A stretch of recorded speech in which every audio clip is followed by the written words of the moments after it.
اعوذ باللہ من الشیطان الرجیم بسم اللہ الرحمن الرحیم ذالکم بما کنتم تفرحون فی الارض بغیر الحق وبما کنتم تمرحون۔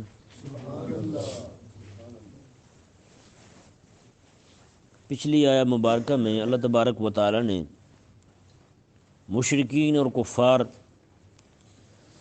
یہ ذہن میں رہے کہ یہاں صرف وہی لوگ مراد نہیں ہیں جو بتوں کے پجاری ہیں، یہاں ہر وہ بندہ مراد ہے جو طاغوت کا پجاری ہے۔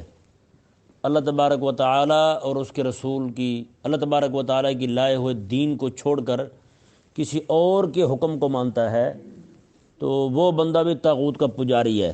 جس کے حکم کو مان رہا ہے وہ طاغوت ہے اور یہ بندہ اس کا پجاری ہے۔ ٹھیک ہے نا۔ افسوس اس بات کا ہے یہ باتیں بیان نہیں کی جاتی۔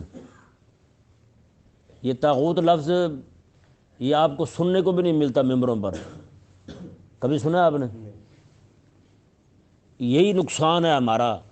اللہ تبارک و تعالی نے کتنی بار اس لفظ کو قرآن پاک میں بیان فرمایا ہے۔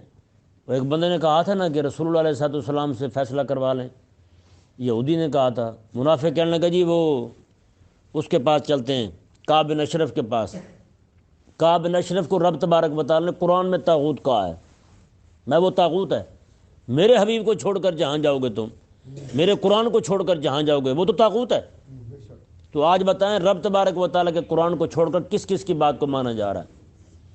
وہ چاہے، میں آپ کھلے لفظوں میں کہتا ہوں، وہ چاہے پیر ہو ہیں، رسول اللہ علیہ السلام کی سنت سے بڑھ کر اسے اپنی روایتیں پسند ہوں۔ کئی سارے لوگوں کو ہم نے دیکھا ہے، انہیں حدیث بیان کی کہ نہیں چھوڑو یار، پیر صاحب کیا کہتے ہیں وہ دیکھو۔ بھائی حضور کا فرمان سنا رہے اور آپ پیر کی بات کر رہے ہیں۔ وہ اگر تو پیر خود دائی ہے اس بات کا تو پیر بھی طاغوت ہے، پھر نہیں تو مرید تو پکا گیا نا۔ اب مرید گیا، وہ بہہ گیا بیچارہ۔ رب تبارک و تعالی نے ارشاد فرمایا قیامت کے دن ان سب کو کہا جائے گا کہاں ہیں وہ تمہارے معبود جن کی تم پوجا کرتے تھے، لاؤ نا انہیں سامنے۔ تو وہ کہیں گے مولا دلو عنا، وہ تو نظر ہی نہیں آ رہے، گم ہی ہو گئے ہیں کہیں۔ ساتھ ہی کھڑے کھڑے کہیں گے بلکہ ہم تو کسی کی پوجا ہی نہیں کرتے تھے، ہم تو صرف تیری عبادت کرنے والے تھے۔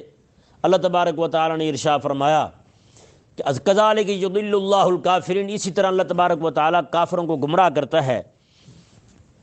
ذالکم بما کنتم تفرحون فی الارض بغیر الحق، اس آیہ مبارکہ میں پیچھے جو کچھ بیان ہوا اس کا سبب بیان کیا گیا کہ تم جہنم کیوں گئے، تم اپنے طاغوت کیوں بھولے، اور تم نے یہ کیوں کہا کہ ہم جو ہیں وہ ہم تو کسی کی پوجا نہیں کرتے تھے، وہیں کھڑے کھڑے تم جھوٹ بولنے لگے، اور رب تبارک و تعالیٰ نے تمہیں گمراہ کیوں کیا۔ یہ ساری باتوں کا اللہ تبارک و تعالیٰ نے اگلی آیہ مبارکہ آیت نمبر 75 میں جواب عطا فرمایا ذالکم بما کنتم تفرحون فی الارض بغیر الحق، میں یہ وجہ یہ ہوئی کہ تم دنیا میں، تم زمین پر نہ حق پر خوش ہوا کرتے تھے، حق پر تم خوش نہیں ہوئے، نہ حق پر خوش ہوتے تھے تم۔ آج اندازہ لگائیں لوگ نہ حق باتوں پر خوش ہوتے ہیں، ہے یا نہیں ایسا؟ حق پر خوشی نہیں آتی۔ آج کتنے لوگ ہیں ایسے، آپ پاکستان کو لے لیں، باقی سب کو چھوڑیں، باقی کیا کرتے ہیں مرضی کریں، آپ پاکستان کو دیکھیں، پاکستان کی اکثریتی جو طبقہ ہے وہ کس بات پر خوش ہوتا ہے بتائیں؟ صرف میچ ہی آ جائے تو کہاں ہوتے ہیں لوگ بتائیں؟ مسجد میں نظر آتے ہیں؟ اچھے بھلے نمازی لوگ مسجد میں نہیں دکھائی دیتے، اچھے بھلے نمازی جو 5 وقت کی نمازی ہوتی ہیں وہ بھی گھر میں پڑے ہوتے ہیں جناب۔ میچ کی وجہ سے اپنی بیویوں کے ساتھ لڑائی، میچ کی وجہ سے بچوں کے ساتھ لڑائی، کوئی تھوڑا سا بول پڑے تو لڑائی شروع۔ تمہیں شرم نہیں آتی؟ اچھا بھلا چھکا لگ رہا تھا تو بیچ میں بول پڑا، تو ہوتا یا نہیں ہوتا ایسا؟ کتنے لوگ ہیں جو اپنی جناب کتنا نقصان کر دیں گے اپنا، اور گندی گندی گالیاں دے رہے ہوتے ہیں بیٹھے گھر۔ یہ وہ لوگ ہیں جو ایک ہی ٹیم بندہ جو ہے نا، جو ان کا محبوب ہے، آنکھوں کا تارا ہے، چھکا لگا دے تو واہ واہ واہ کو کہہ چھوڑ دے تو لکھ دیں لعنت فلانے دا ٹمکانے دا۔ ہوتا یا نہیں ہوتا ایسا؟ تو لکھ لعنت اس پہ بھی اور اس پہ بھی، دونوں پہ، نعوذ باللہ من ذالک۔ تو بھائی خوشی نے کس بات پر ہے؟ ذالکم بما کنتم تفرحون فی الارض بغیر الحق، اور تم نہ حق پر خوش ہوتے تھے۔ آج میچ آ جائے مسجد بند ہو جاتی ہے، مسجد کو تالے لگا دیتے ہیں، 3 دن تک مسجدیں بند رہی ہیں آپ کے لاہور میں ہی۔ تم حق پر خوش ہوئے نہیں ہوئے؟ یہ لوگ میچ جیت جائے تو سارے خوش ہو رہے ہوتے ہیں، ہے ایسا؟ ہمارے ایک بزرگ گزرے ہیں کوٹلی لوہارنگ کے سیال کوٹ کے ساتھ، وہ کہتے تھے جیتے ہیں تم نے میچ تو ملت کو کیا ملا۔ اس وقت عمران خان تھا کپتان تھا ان کا، تو اس وقت انہوں نے وہ شعر کہے تھے، انہوں نے کہا جیتے ہیں تم نے میچ تو ملت کو کیا ملا، وہ کشمیر جیت کر ہمیں بھی تو کچھ دکھائیے ہیں۔ وہ کہتے ہیں قرآن خان کو دیکھ کر منہ پھیر لیجئے، قرآن خان کو دیکھ کر منہ پھیر لیجئے۔ کسی بڑے لمبے چوڑے شعر ہیں ان کے، کسی دن سر لگا کے سناؤں گا آپ کو، ٹائم بنانا سر لگا کے سناؤں گا، بڑے مزیدار شعر ہیں۔ کہتے ہیں قرآن خان کو دیکھ کر منہ پھیر لیجئے اور عمران خان کے نام پہ قربان جائیے۔ کہتے ہیں ہماری قوم کا حال یہ ہو گیا ہے۔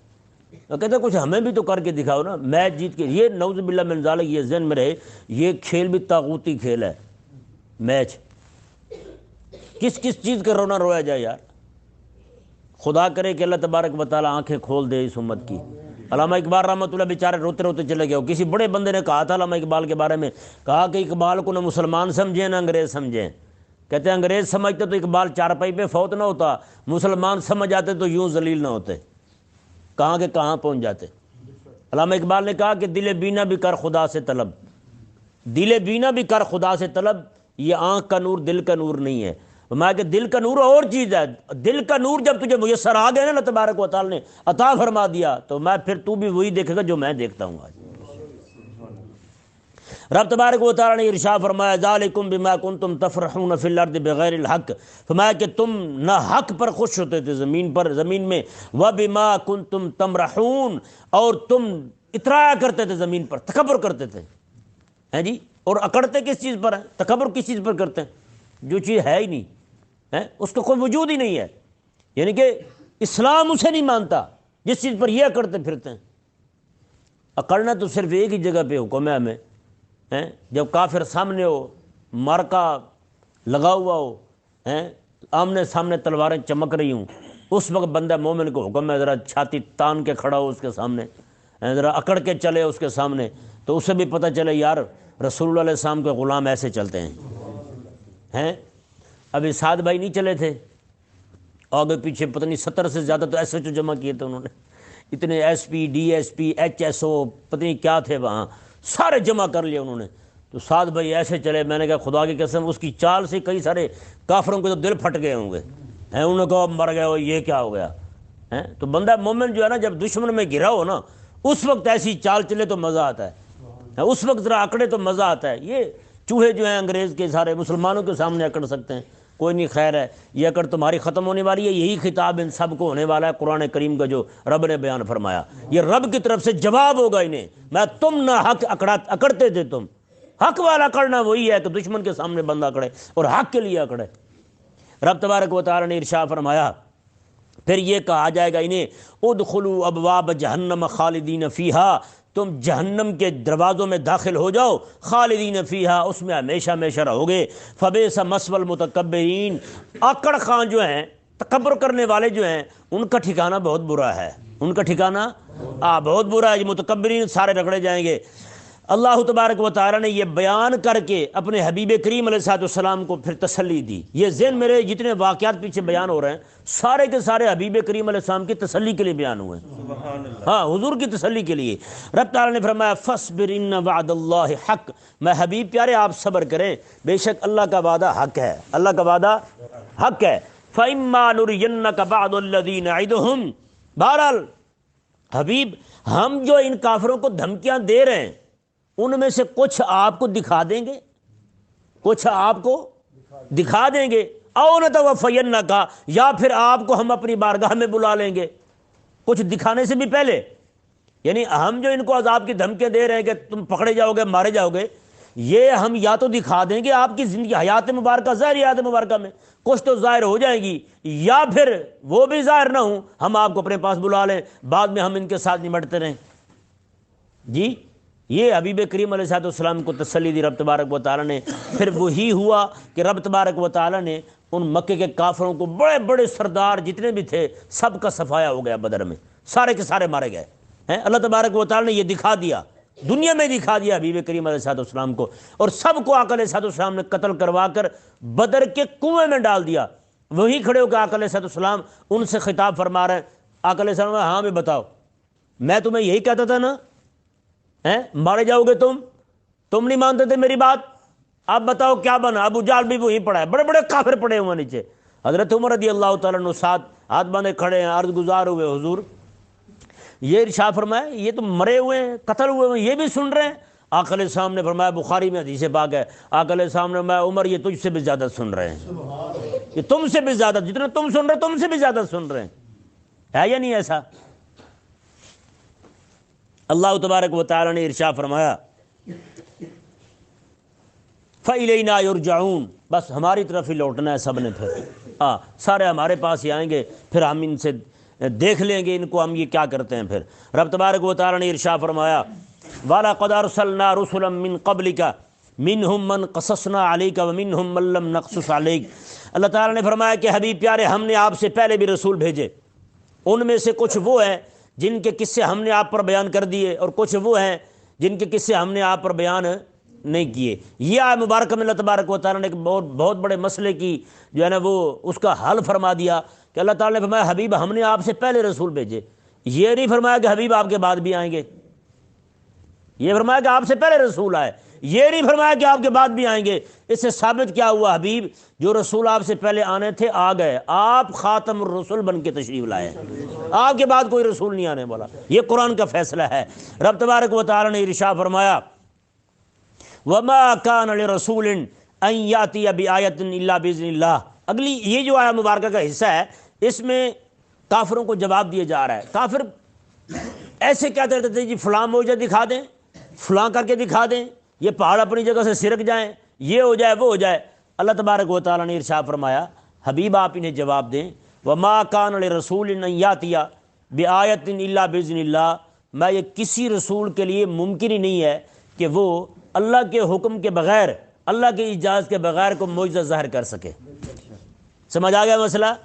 یہ قطعی مسئلہ ہے، یقینی مسئلہ ہے، اور یہ ضروریات دینیہ میں سے ہے کہ کوئی بھی رسول، کوئی بھی ولی اللہ تبارک و تعالیٰ کا، کوئی ولی خود سے کرامت ظاہر نہیں کر سکتا، خود سے کرامت ظاہر نہیں کر سکتا، اور نہ ہی کو اللہ تبارک و تعالیٰ کا رسول جو ہے وہ خود سے جب جی چاہے معجزہ ظاہر کر دے، ایسا نہیں ہے۔ رب تبارک و تعالیٰ کے حکم سے، مولا تعالیٰ کی اجازت سے ہی ان کے ہاتھ پر معجزہ ظاہر ہوتا ہے، بس یہ قطعی مسئلہ ہے۔ سمجھ آ گیا مسئلہ؟ اللہ تبارک و تعالیٰ نے ارشاد فرمایا کئی سارے اللہ تبارک و تعالیٰ کے جو اولیاء ہیں ان سے جو کرامات ظاہر ہوتی ہیں، ہوتا نہیں ہوتا ایسا، کرامات ظاہر ہوتی ہے ان سے، یہ بھی اللہ تبارک و تعالیٰ کا محض فضل ہے یا نہیں ایسا؟ محض اللہ تبارک و تعالیٰ کا فضل ہے، اسی کے فضل سے ظاہر ہوتا ہے۔ اور یہ بھی ذہن میں رہے، کئی بڑے بڑے علماء دیکھے ہیں، ان سے کئی بار کوئی بات پوچھی جائے نا تو وہ کہتے ہیں کہ مجھے نہیں معلوم، وہی بات کسی اور وقت پوچھی جائے تو فوراً بیان کر دیتے ہیں، ہے یا نہیں؟ یہ بھی محض اللہ تعالیٰ کا فضل ہے، یہ بھی اللہ تبارک و تعالیٰ کے فضل کے بغیر ممکن نہیں ہے۔ ایک بزرگ تھے، ان کے پاس ایک بندہ گیا، کہنے لگا جی وہ فلاں چیز تو بیان کر دیں۔ انہوں نے فرمایا یار اس وقت آ نہیں رہی۔ یہ کیا ہوا؟ آپ عالم ہیں تو آپ کو کیوں نہیں آ رہی بھائی؟ انہوں نے فرمایا یار ایک نچت مار، کہنا جدوں آئے گی ادو ہی آنی، ادو ہی مارنی۔ میں مرے تیری نچ نہیں آتی آپ پہ، مینوں اتنی بڑی گل کیویں آ جائے آپ پہ، مجھے اتنی بڑی بات کیسے آ جائے پہ بھلا؟ یہ بڑا ضروری ہوتا ہے کہ یہ بھی اللہ تبارک و تعالیٰ کے فضل سے ممکن ہوتا ہے یا نہیں ایسا؟ اللہ تبارک و تعالیٰ ہمیں سمجھنے کی توفیق عطا فرمائے۔ اللہ تبارک و تعالیٰ نے ارشاد فرمایا جی دیکھیں فَإِذَا جَاءَ أَمْرُ اللَّهِ قُضِيَ بِالْحَقِّ، میں جب اللہ تبارک و تعالیٰ کا حکم آ جائے، قُضِيَ بِالْحَقِّ، فرمایا کہ اللہ تبارک و تعالیٰ کی طرف سے حق کے ساتھ فیصلہ ہو جائے، یعنی جب اللہ تبارک و تعالیٰ کا حکم آ جائے گا اور حق کے ساتھ فیصلہ ہو جائے گا، مطلب قیامت کا بیان ہو رہا ہے۔ حکم آنے سے مراد قیامت کا دن مراد ہے، اور فیصلے سے مراد قیامت کے دن کا فیصلہ مراد ہے۔ اللہ تبارک و تعالیٰ نے فرمایا جب قیامت کے دن آ جائے گا اور حق کے ساتھ فیصلہ ہو جائے گا تو پھر کیا ہوگا؟ وَخَسِرَ هُنَالِكَ الْمُبْطِلُونَ، جتنے بھی لوگ ہمارے دین کو باطل کرنے کے چکر میں پھرتے تھے سارے کے سارے گھاٹے میں پڑ جائیں گے۔ جتنے لوگ ہمارے مبتلون، باطل کرنے والا، باطل والا، نہ حق راہ پہ چلنے والا اور حق راہ کو مٹانے والا، دین حق کے ساتھ ٹکر لینے والا بندہ، رب تعالیٰ نے فرمایا خاسرہ، وہ گھاٹے میں پڑ جائے گا۔ لہٰذا کوئی بھی بندہ کسی کے بڑے بڑے چوغے دیکھ کر، بڑی بڑی کوٹھیاں اور بلڈنگیں دیکھ کر، بڑی بڑی گاڑیاں دیکھ کر یہ نہ کہے کہ یہ بندہ حق پہ ہے، نہیں، پھٹے پرانے کپڑے ہوں اس کے، ہیں، رب رسول کے دیے ہوئے دین پہ چل رہا ہو، وہی بندہ حق پر ہے بس۔ اللہ تبارک و تعالی نے ارشاد فرمایا اللہ الذی جعل لکم الانعام لترکبوا منها ومنها تاکلون، اللہ تبارک و تعالی نے تمہارے لیے جانور پیدا کیے تاکہ تم کچھ پر سواری کرتے ہو اور کچھ کو کھاتے ہو، یعنی کچھ جانور وہ ہیں جو سواری کے کام آتے ہیں اور کچھ وہ ہیں جو صرف کھانے کے کام آتے ہیں، وہ سواری کے لائق نہیں ہوتے، جنہوں پہ سواری نہیں کی جا سکتی۔ وَلَكُمْ فِيهَا مَنَافِعُ، اور تمہارے لیے اس میں منافع ہیں، وَلِتَبْلُغُوا عَلَيْهَا حَاجَةً فِي صُدُورِكُمْ، اور تم ان پر سوار ہو کر جہاں تمہارا من چاہتا ہے، حاجتن فی صدورکم، تمہارے دلوں کی جو چاہت ہوتی ہے، جہاں تمہارا جانا ضروری ہوتا ہے وہاں تم ان پر سوار ہو کے وہاں پہنچ جاتے ہو۔ رب تبارک و تعالی نے فرمایا وعلیہا، اور ان پر بھی سوار ہوتے ہو، وعلی الفلک تحملون، اور کشتیوں پر بھی سوار ہوتے ہو۔ مطلب کیا ہے؟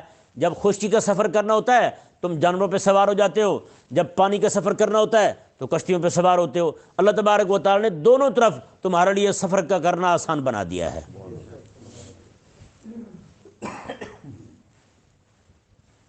اللہ تعالیٰ نے قرآن پاک میں فرمایا نا وَعَلَيْهَا لَتَرْكَبُنَّ طَبَقًا عَنْ طَبَقٍ، میں تم ضرور طبق در طبق چڑھو گے، یعنی اوپر کو چڑھو گے، تم اوپر کو چڑھو گے تم۔ اور یہ کہتے ہیں جی کافر نے جو ہے وہ کافر چاند پہ چلا گیا، یہ کر دیا وہ کر دیا۔ بھی رب تبارک و تعالی نے قرآن پاک میں یہ بیان کیا ہے، اتنا عرصہ پہلے بیان کیا ہے، ہمارے اہل ایمان جو تھے انہیں اس میں کوئی نفع ہی نظر نہیں آیا ہے، ان کے لیے رب تبارک و تعالی کی بارگاہ تک پہنچنا بڑا کام تھا، اس لیے وہ وہیں پہنچے، اور یہ جو ہے یہ اپنی کتی سمیت چاند پہ پہنچ گئے ہیں، ہے یا نہیں ایسا؟ رب تعالی نے فرمایا، کیا فرمایا؟ یہی آیت مبارکہ دیکھیں، لَتَرْكَبُنَّ طَبَقًا عَنْ طَبَقٍ، تم طبق در طبق چڑھو گے اوپر۔ فرمایا رب تعالی فَمَا لَهُمْ لَا يُؤْمِنُونَ، پھر انہیں ہوا کیا ہے، ایمان نہیں لاتے ہیں، پھر ایمان کیوں نہیں لاتے یہ لوگ؟ اتنی رب تبارک و تعالی کی قدرت دیکھ کر، چاند پہ پہنچ کر بھی ایمان نہ لائے بندہ، چاند پہ پہنچ کے بھی بندے کو ایمان نصیب نہ ہو۔ انگریزوں کا دعویٰ ہے نا کہ ہم وہاں پہنچے ہیں، کہ نہیں دعویٰ؟ ہاں، اگر حضور کا معجزہ بیان کیا جائے تو پھر تو لوگوں کو ماننے میں دقت ہوتی ہے، لیکن انگریز کہہ دے میری کتی اوپر چلی گئی، کہتے ہیں ہاں بالکل ٹھیک ہے، وہ تو چلی گئی بھائی، اتنا بھی بندہ اندھا نہیں ہوتا۔ یہ والا ایمان جو ہے نا غیر مشروط ایمان، صرف رسول اللہ علیہ الصلوۃ والسلام کی ذات پر رکھنے کا حکم ہے ہمیں۔ رب تبارک و تعالی نے کیا فرمایا جی دیکھیں، وَيُرِيكُمْ آيَاتِهِ، اللہ تبارک و تعالی تمہیں دکھاتا ہے اپنی نشانیاں، فَأَيَّ آيَاتِ اللَّهِ تُنْكِرُونَ، تو تم اللہ تعالیٰ کی کون کون سی نشانی کا انکار کرو گے، کون کون سی نشانی کو جھٹلاؤ گے تم ہیں؟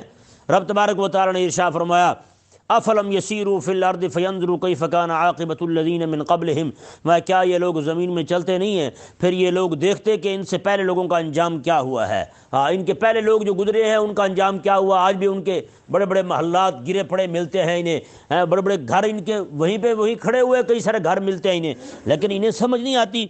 کانوا اکثر منہم واشد قوۃ واثارا فی الارض، وہ ان سے طاقت میں بھی زیادہ تھے اور زمین پر چھوڑے ہوئے آثار وہ بھی ان کے مضبوط تھے، ان سے ان کے محلات دیکھ لیں، ان کی کوٹھیاں دیکھ لیں، ان کے کنویں دیکھ لیں، آج تک وہیں کے وہیں کھڑے۔ رب تبارک و تعالی نے ارشاد فرمایا فما اغنى عنہم ما كانوا یکسبون، فرمایا تو پھر انہوں نے جو کچھ بھی کمایا تھا ان کی کمائی نے انہیں نفع نہیں دیا، سارے کا سارا وہیں دھرا رہ گیا، سارا تباہ ہو گیا۔ اللہ تبارک و تعالی نے ارشاد فرمایا، یہ آیت مبارکہ دیکھیں جی، اس آیت مبارکہ میں اللہ تبارک و تعالی نے ہر اس بندے کا رد فرمایا جو بندہ رب تبارک و تعالی کے دین سے بڑھ کر کسی اور فن کو جانتا ہے، رب کے دین سے بڑھ کر کسی اور فن کو، کسی اور ان کے مطابق علم ہے۔ جیسے آج بھی کہتے ہیں جی قرآن پڑھنے سے کیا ملے گا، جی انگریزی پڑھنے سے ملے گا۔ ایک مولوی، اچھا بھلا ایک مولوی، کتاب اس کے بعد میں نے دیکھی تو اس کتاب میں یہ لکھا ہوا تھا کہ علامہ اقبال رحمۃ اللہ علیہ جو ہیں انہوں نے ابتدائی دینی تعلیم اور قرآن پاک جو ہے گھر پر پڑھا اور اپنے علاقے کے عالم سے پڑھا، اس کے بعد اعلیٰ تعلیم کے لیے انگلستان گئے۔ میں نے کہا یہ تو کفر ہے، قرآن سے اعلیٰ کیا تعلیم ہے بھائی؟ میں نے کہا یہ تو لکھنے والا بندہ ایمان سے ہو گیا فارغ، رب کے قرآن سے اعلیٰ کیا ہے؟ یہ کتاب، یہ بات جو ہے نا، یہ جملہ اکثر لوگ بول دیتے ہیں، مولوی بول دیتے ہیں جی علامہ اقبال اعلیٰ تعلیم پانے کے لیے وہاں گئے تھے، نعوذ باللہ، قرآن یہاں پڑھا، اعلیٰ تعلیم پانے کے لیے وہاں گئے۔ یہ ذہن میں رہے، رب کے قرآن سے اعلیٰ کوئی بھی کوئی نہیں ہے، رب کے قرآن سے حدیث اعلیٰ نہیں ہے، رسول اللہ علیہ السلام کا فرمان اعلیٰ نہیں ہے جب قرآن سے، تو پھر انگریز کی گندگی کیسے اعلیٰ ہوگی بھائی؟ رب تبارک و تعالیٰ نے ارشاد فرمایا، جی دیکھیں، فلما جاءتہم رسلہم بالبینات، میں جب بھی ان کے پاس رسول معجزات لے کر آئے، روشن دلائل لے کر آئے، تو فرحوا بما عندہم من العلم، تو ان کے پاس جو علم تھا وہ اسی پر ہی خوش ہوتے رہے۔ کوئی مستری، کوئی ترخان، کوئی موچی، کوئی نائی، انہوں نے کہا واہ واہ واہ واہ، ہمیں کیا ضرورت ہے ان کا علم لینے کی، ہمارے پاس جو علم ہے وہ بڑا کمال ہے، ہم کیوں جائیں ان کے علم کی طرف؟ آج بھی یہی ہو رہا ہے، نہیں ہو رہا؟ مسلمانوں کے تقریباً بچے جو ہیں وہ سارے کے سارے انگریز کی فیکٹری میں جمع ہو چکے ہیں، اور اسی کو ہی سب کچھ سمجھ رہے ہیں۔ حضرت پیر میر علی شاہ صاحب، اب یہ پیر میر علی شاہ صاحب رحمۃ اللہ کا فرمان جو ہے نا، آپ ذرا نا دل کے کانوں سے سنیں۔ میرے پاس کتاب موجود ہے مہر منیر، اس میں یہ بات لکھی ہے۔ پشاور کے اندر ایک یونیورسٹی قائم ہوئی، اس یونیورسٹی کے افتتاح کے لیے انہیں دعوت دی گئی پیر میر علی شاہ صاحب کو کہ آپ بھی تشریف لائیں، تو اس کی افتتاحی تقریب میں شرکت فرمائیں۔ پیر صاحب رحمۃ اللہ علیہ نے جانے سے انکار کر دیا، فرمایا میں نہیں جاتا وہاں۔ اس کا جو وڈیرا تھا، وائس چانسلر کیا کہتے ہیں اسے، اس بندے نے خط لکھا پیر میر علی شاہ صاحب رحمۃ اللہ کو، اس کا نام عبد القیوم تھا۔ اس نے خط لکھا پیر میر علی شاہ صاحب رحمۃ اللہ کو، اس نے کہا یہی علوم اپنا کر انگریز ترقی کر گئے اور ہم یہاں کے یہاں رہ گئے، وہ علم ہمارے ہاتھ سے رخصت ہو گیا، انگریزوں کے پاس چلا گیا۔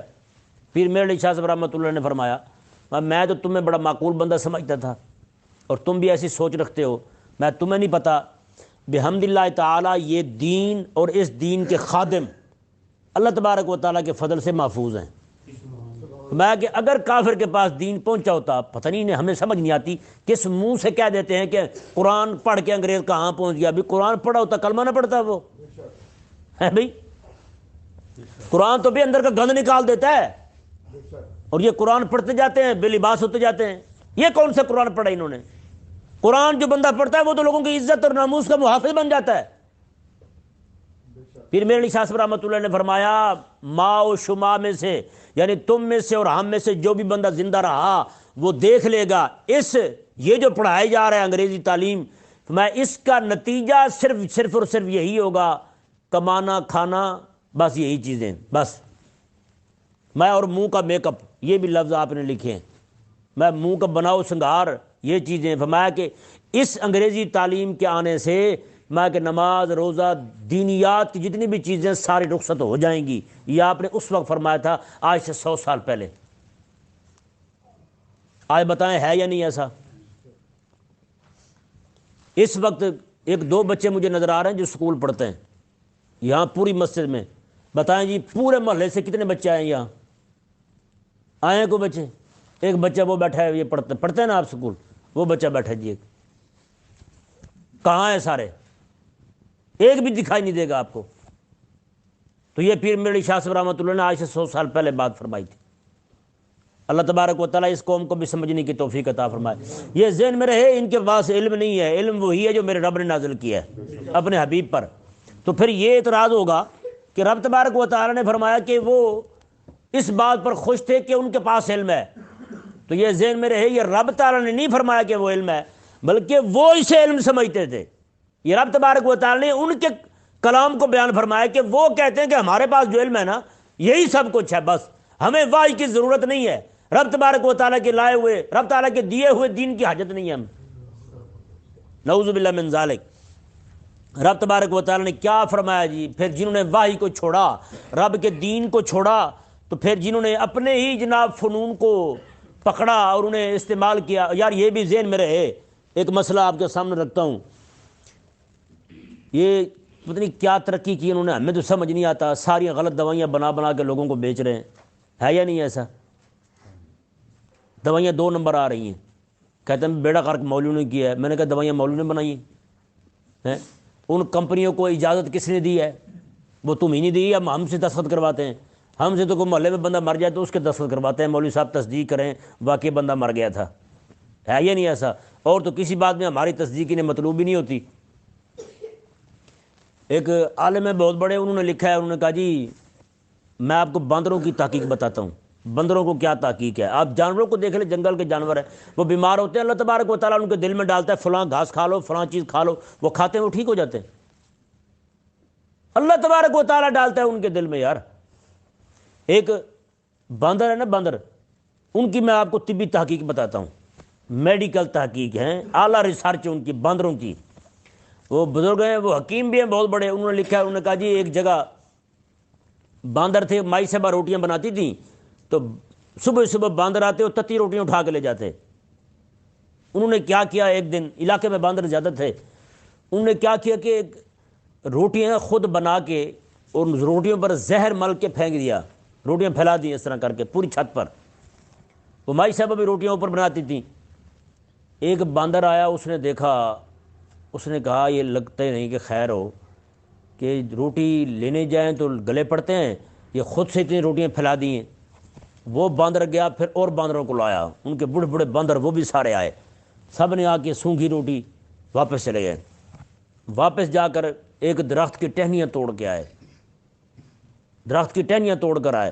وہ ٹہنی جب توڑ کے آئے نا، پتے شتے لائے اس کے، وہ آ کر انہوں نے پہلے پتے کھائے، ساری روٹیاں کھا کر ڈکار مارنے لگے. انہوں نے کہا لے گل کر رہے تھے، انہوں نے کہا بات کر لو تم. باندر بالکل فٹ. میں نے کہا یار بتاؤ اس زہر کا تریاق کس نے ڈالا اس کے دل میں؟ بتاؤ یار. ان باندروں کو بھی پتا یار یہ زہر مارنے کے لیے فلاں چیزیں استعمال کی جاتی ہے. جو تم نے کیا تحقیق کی ہے بڑا بتاؤ؟ تم نے تو اربوں روپیہ قوم کا ضائع کر دیا. ڈبو چودھری کو آگے لگا کے بھی کراچی میں تیل نکل رہا، تیل نکل رہا، تیل پتہ نہیں کہاں گیا تیل، پتہ نہیں گیس نکال رہے تھے، تیل نکال رہے تھے، پوری قوم کا تیل نکال کے رکھ دیا انہوں نے. ایسے پگلوں کو ٹولا ہمارے متھے لگ گیا. یہ ہمارے علاقے میں ایک ہندوستان سے ایک فیروز پور علاقہ ہے نا، وہاں کے فیروز پوری کہلاتے ہیں لوگ، ہمارے علاقے میں آئے تو ان کے ایک بابا جی تھے بوڑھے، وہ بات بیان کرتے تھے، وہ عجیب بات سناتے تھے. انہوں نے کہا جی اپنے والد کی بات کرتے تھے، کہتے جی ہمارے والد صاحب جو ہے چٹی سفید داڑھی تھی ان کی، کہتے ہیں وہ بیٹھے ہوئے تو ایک باندر آ گیا، بندر ایک آیا، کہتے ہیں کہ اس بندر نے ایک ٹہنی پکڑی ہوئی تھی کسی درخت کی، تو وہ ٹہنی کہتے جی لے کے آیا، اس نے آ کر میرے والد صاحب کو نہ دی اور اشارے سے کہا کہ داڑھی کو مل لو. بندر نے اشارہ کیا داڑھی کو مل لو. کہتے ہیں ہمارے والد صاحب نے داڑھی وہ سارا رگڑ کے سارا پاؤڈر اس کا بنا کے پانی میں بھگو کے داڑھی کو مل لیا. کہتے ہیں جیسے ملا ساری داڑھی گر گئی. کہتے ہیں پورے علاقے والے مذاق اڑائیں، وہ تو باندر تھا، تم کیا تھے؟ تم نے باندر کی بات کیوں مانی؟ بھلا یہ بھی تو بتاؤ. کہتے ہیں پھر کیا ہوا؟ حیران کن بات یہ ہے، کہتے ہیں ہمارے والد صاحب کی سفید داڑھی تھی، وہ ساری گر گئی، پیچھے سے کالی داڑھی ہو گئی. میں نے کہا یار بتاؤ کسی کے پاس ہے نسخہ جو تحقیق باندروں کی پہنچی ہے، تمہاری بھی پہنچی ہے؟ میں نے کہا تم تو باندر سے بھی پیچھے رہ گئے ہو، تم باتیں کیا کرتے ہو ہم سے؟ بھلا بتاؤ ہے یا نہیں ایسا؟ میں آپ کو بتاؤں یار، ایک مرتبہ میرے نا کان میں شدید درد، چھوٹے ہوتے تھے نا کان میں شدید درد، اس وقت تختیاں لکھا کرتے تھے ہم. رات کو پتہ نہیں چلا، بجلی تھی نہیں، نیچے دوات پڑی ہوئی تھی، دوائیاں ڈال ڈال کے آرام نہیں آ رہا تھا کئی دنوں سے. رات کو پھر درد شروع ہوا، مجھے پتہ نہیں چلا، میں نے سمجھا دوائی ہے، وہ سیاہی میں نے اٹھا کر اپنے کان میں ڈال دی. جیسے ڈالی بالکل ٹھیک، بڑے سکون سے سو گیا. میں نے کہا یار آج تو دوائی نے زبردست کام کیا ہے. صبح اٹھا، انگلی پھیروں تو ہاتھ کالے، انگلی پھیروں تو ہاتھ کالے، وہ نیچے دیکھا تو وہ سیاہی ختم ہو گئی تھی، وہی ڈالی ہوئی تھی کان میں. یہ ذہن میں رہے، شفا اللہ تبارک و تعالیٰ کے ہاتھ میں ہے. ہاں شفا اسی کے ہاتھ میں. اللہ تبارک و تعالیٰ کے پاک پیغمبر ہیں، بیمار ہو گئے، ان کے جتنے بھی امتی کلمہ پڑھنے والے حکیم تھے نا، سارے اپنے اپنے حساب سے نسخے لے کر آ گئے. اور وہ اللہ تعالیٰ کے نبی جو ہیں وہ دوائی کو پکڑتے اس طرح پوچھتے ہاں بتا میرے لیے شفا رکھی ہے تم میں اللہ تعالیٰ نے؟ وہ کہتی کہ نہیں، آپ وہ دوائی الماری میں رکھ دیتے، دوسری دوائی سے پکڑتے اس سے پوچھتے وہ بھی رکھ دیتے، اس طرح کر کے رکھتے رہتے کئی دن گزر گئے۔ وہ سارے حکیم جمع ہو کر ایک جگہ بیٹھ گئے، انہوں نے کہا دیکھیں تو صحیح کس دوائی سے آپ کو شفا ہوتی ہے۔ ایک دیہاتی بندہ، اسے ویسے پتہ چلا وہ گھاس یعنی کہ کاٹ رہا تھا اپنا، تو اس نے کچھ چاند تیلے وہاں سے اٹھایا، اس نے کہا یہ میں آپ کو پیش کرتا ہوں۔ وہ جب آنے لگا تو حکیموں نے کہا پکڑ لیا، کہا کہاں جا رہے ہو؟ انہوں نے کہا اللہ تعالیٰ کے نبی کے پاس جا رہا ہوں۔ کیوں؟ انہوں نے کہا یہ دوائی دینی ہے۔ انہوں نے دیکھ کے کہا، انہوں نے کہا مریں، یہ تو نسخہ ہی نہیں ہے کوئی، یہ تو ویسے چند تیلے لے کر آ گئے ہو۔ وہ لے کر جب آیا نا اللہ تبارک و تعالیٰ کے پاک پیغمبر کے پاس، آپ نے اس سے پوچھا بتا تجھ میں شفا ہے؟ اس نے کہا جی ہے۔ آپ اسے استعمال کرنے لگے، پیچھے سے سب دوائیاں بول پڑیں، کہنے لگی حضور شفا رب کے حکم میں ہے۔ آج آپ نیچے زمین سے مٹی کی چٹکی بھی اٹھا کے کھا لیں گے، رب شفا عطا فرما دے گا۔ بتائیں، حضرت مجد الفیضانی فرماتے جب بندہ گولی کھاتا ہے نا، گولی حلق میں چلی جاتی ہے، وہاں روک کے حلق میں روک کے کہتی ہے مولا کس طرح کا اثر کرنا ہے، جیسے تیرا حکم ہوگا ویسے کرنے کو تیار ہوگا۔ دوائی کھا کے بندہ ٹھیک ہو جاتا ہے، دوائی کھا کے بندہ قبرستان پہنچ جاتا ہے یا نہیں ایسا؟ ایک اچھا بھلا حکیم پیچھے سے صحیح آ رہا تھا، قبرستان پہنچے تو منہ پہ کپڑا ڈال دیا اس طرح۔ بندے نے جو ساتھ چل رہا تو اس نے کہا حضور یہ تو ارشاد فرمایا آپ نے منہ پہ کپڑا کیوں ڈالا ہے؟ اس نے کہا شرم آ رہی ہے، یہ سارے میری پھکی کھا کے یہاں پہنچے ہیں جی، یہ سارے میری پھکی کھا کے یہاں پہنچے ہوئے ہیں، اس لیے ان سے مجھے شرم آتی ہے۔ بہرحال اللہ تبارک و تعالیٰ سمجھنے کی توفیق عطا فرمائے۔ جن لوگوں نے رب کی وحی سے بڑھ کر اپنے فنون کو سمجھا، یہ ذہن میں رہے یہ علم نہیں یہ فن ہے، جتنے بھی ہیں سارے فن ہیں، علم وہی ہے جو اللہ تبارک و تعالیٰ نے اپنے حبیب پر نازل کیا اور حبیب کریم علیہ السلام نے صحابہ کے ذریعے ہم تک پہنچوایا ہے۔ بس رب تعالیٰ نے وحاق بہم ما کانوا بہ یستہزئون، میں رب کی وحی کا جو مذاق اڑانے والے تھے نا ان سب کو اس مذاق نے گھیر لیا۔ مطلب کیا ہے؟ عذاب رب کا ان پر آ گیا۔ رب تعالیٰ نے فرمایا فلما رأوا باسنا، پھر جب انہوں نے ہمارا عذاب دیکھا تو قالوا وہ کہنے لگے آمنا باللہ وحدہ، ہم اللہ وحدہ لا شریک پر ایمان لائے، وکفرنا بما کنا بہ مشرکین، اور ہم آج ان کا انکار کرتے ہیں جن کو ہم رب کا شریک ٹھہراتے تھے۔ یعنی آج ہم ان بتوں کا انکار کرتے ہیں، ان کے ساتھ کفر کرتے ہیں۔ آج تک رب کے ساتھ کفر، آج تک رب کے دین کے ساتھ کفر تھا، رب کے نبیوں کے ساتھ کفر تھا، جیسے ہی عذاب دیکھا تو فوراً کلمہ پڑھنے لگے۔ رب تعالیٰ نے کیا فرمایا؟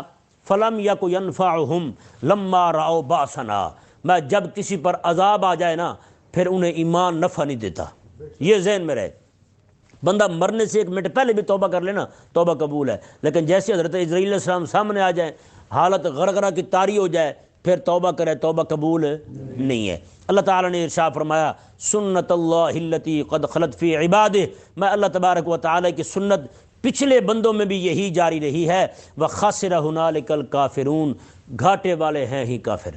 بس کافر جو ہے نا وہی گھاٹا اٹھانے والے ہیں۔ اللہ تبارک و تعالیٰ ہم سب کو ایمان والوں میں رکھے۔